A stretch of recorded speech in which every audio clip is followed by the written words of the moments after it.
কেন উনি ক্ষমা চাইবেন কেন? এটা তো সত্যি কথা, ট্রিটমেন্ট তো ওনারা করেননি, ওনারা তো পেশেন্টকে ফেলে রেখেছেন। আমি তো এই বিল্ডিং ওই বিল্ডিং দৌড়াদৌড়ি করছি, ডাক্তার কোনো ট্রিটমেন্ট করেনি। আমি যেখানেই যাচ্ছি সেখানেই ডাক্তার নেই, আমি যেই বিল্ডিং এ সেই বিল্ডিং এই বলছে ডাক্তার নেই। আমার ছেলের ট্রিটমেন্টটা তো হয়নি, কেন উনি ক্ষমা চাইবেন? ওনারা যেটা বলছেন তো পুরোপুরি মিথ্যা কথা বলছেন, ওনারা কোনো ট্রিটমেন্ট করেননি।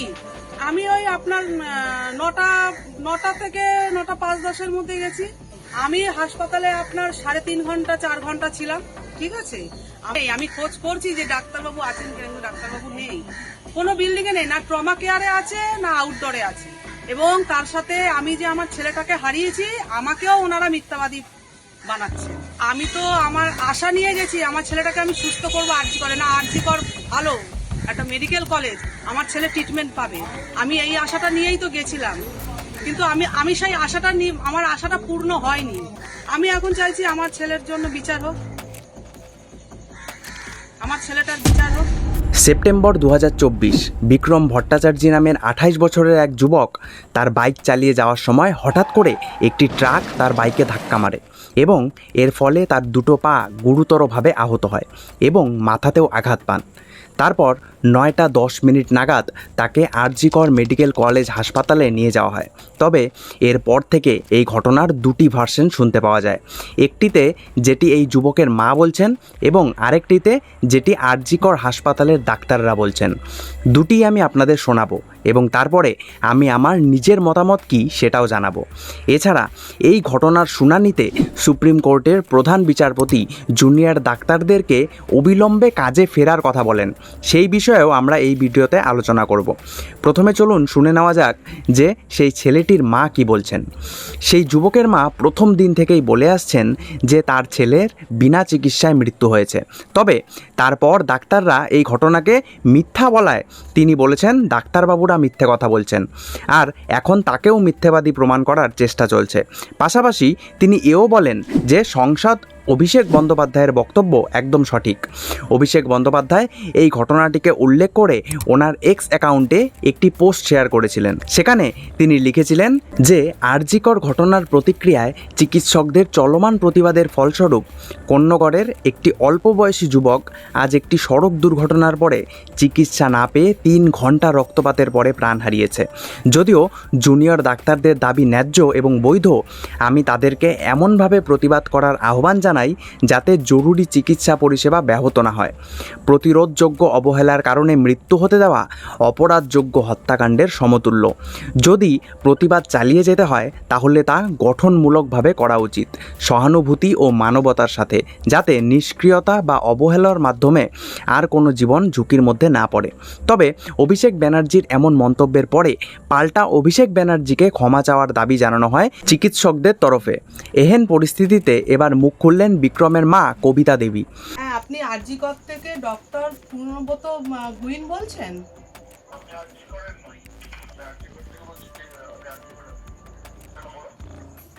হ্যাঁ ডাক্তারবাবু, আমি কন্যগর থেকে বলছি, বিক্রমের মা, ঠিক আছে।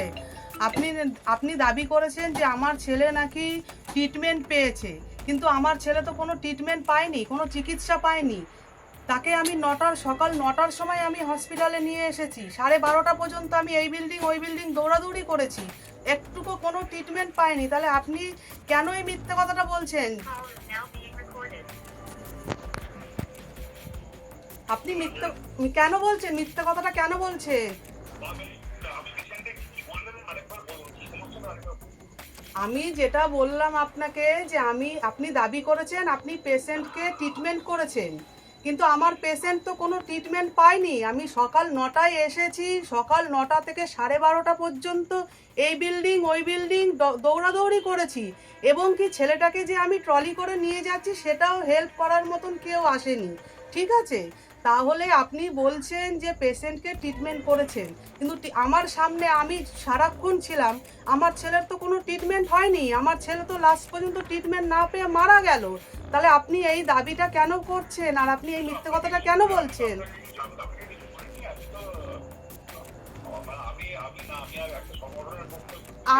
আমি আমি একজন না, আপনি মিথ্যে কথা তো বলছে, আপনি তো মিথ্যে কথা বলছেনই, প্লাস আমি একজন সন্তানকে হারিয়েছি, আমাকেও আপনি মিথ্যাবাদী বানাচ্ছেন। ঠিক আছে, আরেকটা কথা কি জানেন স্যার, তিলোত্তমার মা যেমন একজন সন্তানকে হারিয়েছে না, আমিও একটা সন্তানকে হারিয়েছি। হ্যাঁ, তিলোত্তমার যেমন একটা আপনার বিচার প্রয়োজন, বিচার চাই আমরা, আমার সন্তানটারও একটা বিচার চাই। ঠিক আছে স্যার?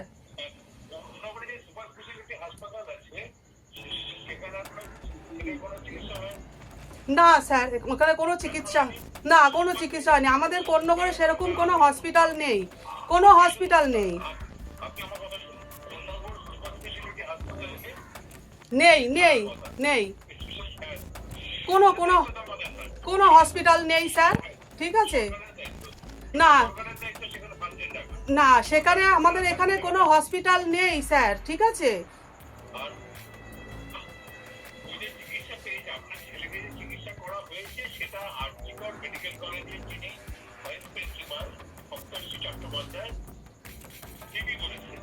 না স্যার, এটা এটা পুরোপুরি মিথ্যা কথা বলেছে, এটা পুরোপুরি মিথ্যা কথা বলা হচ্ছে।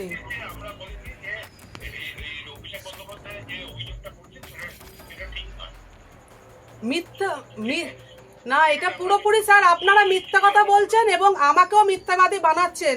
এটা বলবেন না স্যার, দয়া করে এটা বলবেন না আপনারা। ঠিক, আপনি এটা বলবেন না।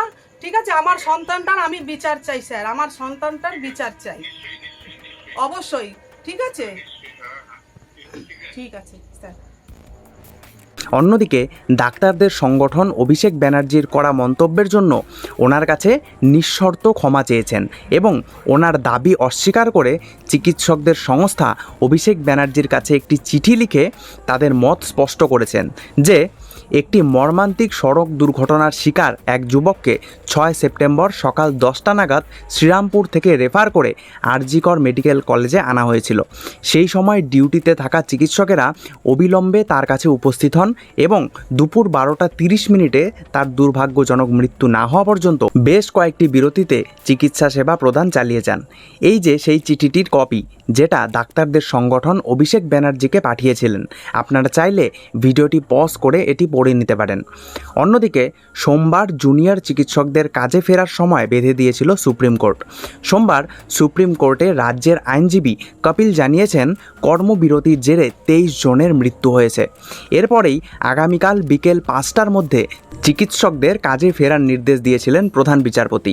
তিনি স্পষ্ট ভাষায় বলেন, জুনিয়র ডাক্তারদের কাজে ফিরতেই হবে। আগামীকাল বিকেল 5টার মধ্যে কাজে যোগ দিলে তাদের বিরুদ্ধে কোনো ব্যবস্থা নেওয়া হবে না। এর অন্যথায় রাজ্য সরকার প্রয়োজনীয় পদক্ষেপ করতেই পারে। সিনিয়র ডাক্তাররা কাজ করছেন বলে কর্মবিরতি চলবে, এটা হতে পারে না। এদিকে মুখ্যমন্ত্রী মমতা বন্দ্যোপাধ্যায়ও বারবার তাদের কাজে ফেরার আহ্বান জানিয়েছেন। এদিন তাদের সঙ্গে আলোচনার জন্য দরজা খুলে দিয়েছেন তিনি, কিন্তু তাতেও ডাক্তাররা রাজি নয়। পাল্টা রাজ্যকেই এবার ডেডলাইন বেঁধে দেন আন্দোলনরত জুনিয়র চিকিৎসকেরা। মঙ্গলবার বিকেল 5টার মধ্যে তাদের 5 দফা দাবি মানতে হবে, তবেই তারা কাজে ফেরার প্রস্তাব নিয়ে ভাবনা চিন্তা করবেন বলে জানিয়ে দিয়েছেন তারা। আন্দোলনকারীদের সাফ কথা, স্বাস্থ্য দফতরের ভিতরের ঘুঘুর বাসা ভাঙতেই হবে। জুনিয়র চিকিৎসকদের 5 দফা দাবি কী কী, চলুন জেনে নেওয়া যাক। 1. আর.জি. কর মেডিকেল কলেজের ঘটনায় দোষীদেরকে দ্রুত খুঁজে বের করা, অপরাধের উদ্দেশ্য সামনে আনা এবং দোষীদের দৃষ্টান্তমূলক শাস্তি। 2. তথ্য প্রমাণ লোপাটের সঙ্গে প্রত্যক্ষ বা পরোক্ষভাবে জড়িতদের চিহ্নিত করে শাস্তির ব্যবস্থা করা। 3. স্বাস্থ্য সচিব নারায়ণ স্বরূপ নিগম, স্বাস্থ্য শিক্ষা অধিকর্তা, স্বাস্থ্য অধিকর্তা এবং প্রিন্সিপাল সেক্রেটারির পদত্যাগ। 4. কলকাতা পুলিশের কমিশনার বিনীত গোয়েলের ইস্তফা। 5. রাজ্যের সব মেডিকেল কলেজ, হাসপাতাল এবং স্বাস্থ্য কেন্দ্রের চিকিৎসক ও স্বাস্থ্যকর্মীদের নিরাপত্তা নিশ্চিত করা। তবে কিছু কিছু মানুষকে বলতে দেখছি যে তারা কেন আর.জি. কর হাসপাতালে নিয়ে গিয়েছিলেন পথ দুর্ঘটনার শিকার হওয়া সেই যুবককে। আর কোনো মেডিকেল কলেজ কি ছিল না? অন্য মেডিকেল কলেজে কেন নিয়ে যাওয়া হলো না তাকে, যেখানে তারা আগে থেকেই জানতো যে আর.জি. করে আন্দোলন চলছিল? তাদের উদ্দেশ্যে প্রথমে বলি যে প্রত্যেক প্রত্যেকটি জীবনই বেদনাদায়ক এবং দুঃখজনক, তাই এক জীবনের জন্য আরেক জীবনকে আমরা ছোট করতে পারি না। এবং রইল এই মেডিকেল কলেজে নিয়ে যাওয়ার কথা, তো গুগল ম্যাপে সার্চ করে আপনারা দেখতে পারবেন যে কোন্নগরের থেকে সবথেকে কম দূরত্ব হচ্ছে আরজি করের। এবং এই সব অ্যাক্সিডেন্টের ক্ষেত্রে প্রতিটা মিনিট প্রতিটা সেকেন্ড জীবনের জন্য খুব গুরুত্বপূর্ণ হয়ে যায়। 1 সেকেন্ড 1 মিনিটের জন্য কারো জীবন শেষ হয়ে যেতে পারে বা বেঁচে যেতে পারে। তাই এই সব বেকার কথা বলে কারো জীবনকে ছোট করে দেখানোর চেষ্টা করবেন না। সবারই বেঁচে থাকার অধিকার আছে। হতেই পারে তাদের কাছে টাকা ছিল না বেসরকারি হাসপাতালে দেখানোর, সবাই ধনী হয় না, তাই বলে কি তাদের বাঁচার অধিকার নেই? আমার মতে ডাক্তারদেরকে কাজে যোগ দেওয়া উচিত, কারণ আমার মতো সাধারণ মানুষদের কাছে ডাক্তাররা ভগবান স্বরূপ এবং এই পুরো স্বাস্থ্য পরিকাঠামো একে অপরের ওপর নির্ভরশীল। শুধু সিনিয়র ডাক্তারদের ওপর ভিত্তি করে এই পরিকাঠামো সঠিকভাবে চলতে পারে না এবং তাই জুনিয়র ডাক্তারদেরকে অবিলম্বে কাজে ফেরা উচিত। তবে তাদের এই আন্দোলনও চালিয়ে যাওয়া উচিত, যাতে ভবিষ্যতে আমাদের ডাক্তার ভাই বোনেদের নিরাপত্তা অটুট থাকে। কিভাবে স্বাস্থ্য পরিকাঠামোকে ঠিক রেখে এই আন্দোলন চালানো যেতে পারে সেই বিষয়ে একটি রাস্তা সরকার এবং ডাক্তারদের মধ্যে আলোচনার মাধ্যমে বের করা উচিত। এবং পশ্চিমবঙ্গ সরকারেরও উচিত ডাক্তারদের নিরাপত্তা সংক্রান্ত দাবিগুলিকে সবার আগে বাস্তবায়িত করা এবং বিভিন্ন জরুরি জায়গাগুলিতে সিসিটিভি সহ পুলিশ প্রশাসনকে মোতায়েন করা। 2023 সালের ন্যাশনাল মেডিকেল কমিশনের ডেটা অনুসারে ভারতে 13 লক্ষের কাছাকাছি এলোপ্যাথি ডাক্তার আছে।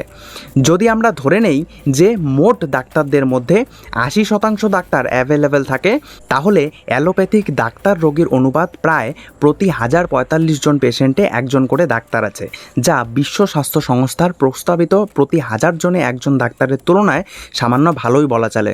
তবে আমাদের এই কথাটিও মাথায় রাখতে হবে যে অ্যালোপ্যাথিক ডাক্তারদের বন্টন সব জায়গায় সমান নয়। যেখানে শহর অঞ্চলে এই অনুপাত 500 জনে একজন হয়ে যায়, অর্থাৎ প্রতি 500 জন মানুষের জন্য প্রায় একজন অ্যালোপ্যাথিক ডাক্তার উপলব্ধ থাকে, সেখানে গ্রামাঞ্চলে এর বিপরীতে এই অনুপাতটি অনেকটাই খারাপ। সেখানে প্রতি 10,189 জনের জন্য মাত্র একজন সরকারি অ্যালোপ্যাথি ডাক্তার রয়েছেন। আমাদের চ্যানেল জ্ঞান ইন শর্টকে সাবস্ক্রাইব করে এবং এই ভিডিওটিকে শেয়ার করে আমাদের চ্যানেলকে সাপোর্ট করতে পারেন। ধন্যবাদ।